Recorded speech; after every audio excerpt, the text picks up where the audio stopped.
Hello again, and welcome back to my channel. I'm Nate, and this is Nate's Vintage Trains.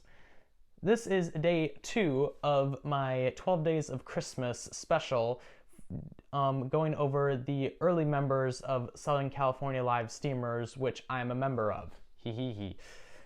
So, this video we will be discussing the grandfather of live steam in Southern California, Mr. Richard B. Jackson, or Dick Jackson. He was born in Denver, Colorado in June 21st, 1887. He was a craftsman of both metal and woodworking, being very good at both.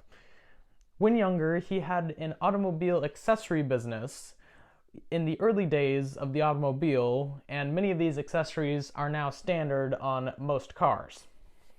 This was a very successful business, which he had until just before the 1929 stock market crash when he sold it. Lucky for him, let me tell you.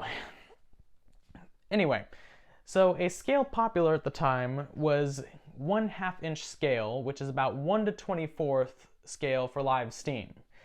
This was 2.5 inch gauge, and Richard Jackson did not want this size of train for his locomotive because he had some time and money on his hands after he sold his business.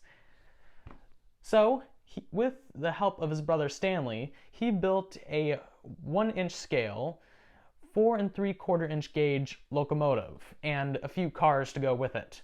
This locomotive was 4 3/4 inch scale because it was more scaled to proportions of 4 feet 8.5 inches, which is railroad standard gauge.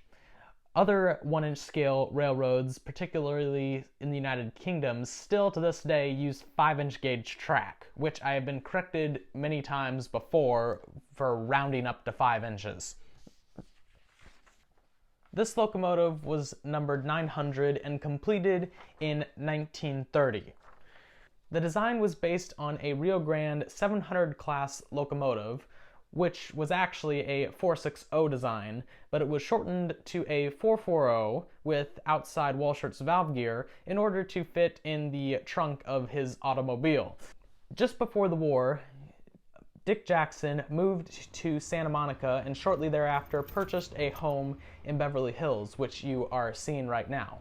At this home, he built his backyard railroad, 300 feet of track with the water tower, station, passing siding, and even a turntable, all perfectly to 1 inch scale.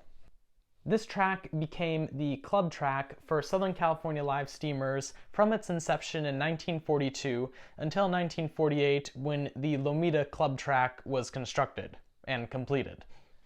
At his home, his machine shop was attached to the back of his garage and had many different pieces of equipment, workbench, various things for constructing a backyard railroad. Now, I'm going to quote from an article in the Miniature Locomotive describing his backyard railroad, written by Stan Chovell, Secretary of Southern California Live Steamers. Thursday evening, June 18th, Southern California Live Steamers were the guest of Dick Jackson of Beverly Hills and owner of the legendary Colorado Central Railroad. The 900, Dick's pride and joy, was clean and shining like new, the tender and caboose immaculate and resting in their customary place, atop a tool cabinet. The shop as a whole is an outstanding example of fine management and exacting workmanship, the scene of unhurried production in 1 inch scale railroad equipment of the Colorado Central Railroad. Dick's shop is really more than just a workshop. It is a verbatim museum of perfect miniatures built to 1 inch scale. Only those of us who have seen the railroad station, water tank, rolling stock, and railroad accessories can appreciate the picture.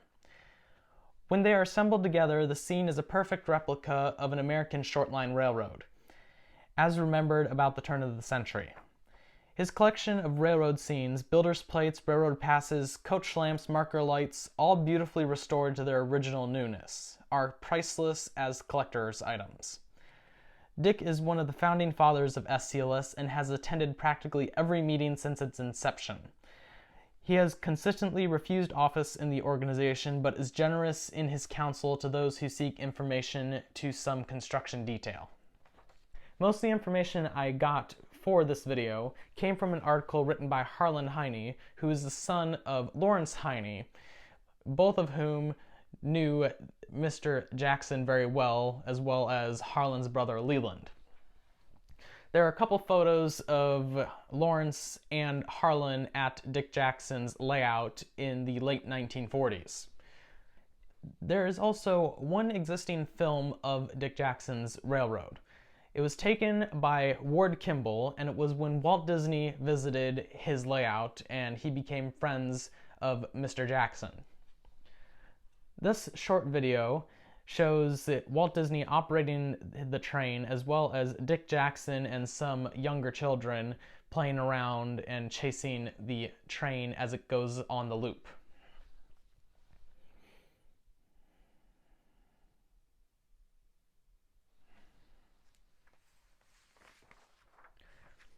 And finally, to top off this whole video, there is one great photo I had found of his train layout. There's one great photo of this layout, which is seen here. It shows Walt Disney at the throttle of number 900 with Ward Kimball, Betty Kimball, Ollie Johnston, Lawrence Heine, Martin Lewis, C.R. Wright, and Marie Johnston, some of whom I will cover in videos in this series. This home layout of his in Beverly Hills lasted until his death in 1971. At the time, it was dismantled and sold off to another party, which I'm unaware of what happened to it after that point. If you do happen to have any information, please tell me in the comments down below and I will pin those comments. But as far as I'm aware, the locomotive still survives and is one of the oldest 1-inch scale locomotives in existence. Thank you so much for watching this video. If you do like this sort of content, please go down below and subscribe. Like this video, it only takes a second. And as always, I'm Nate for Nate's Vintage Trains, reminding you to always keep it old school. Until next time, God bless you and Merry Christmas to you all.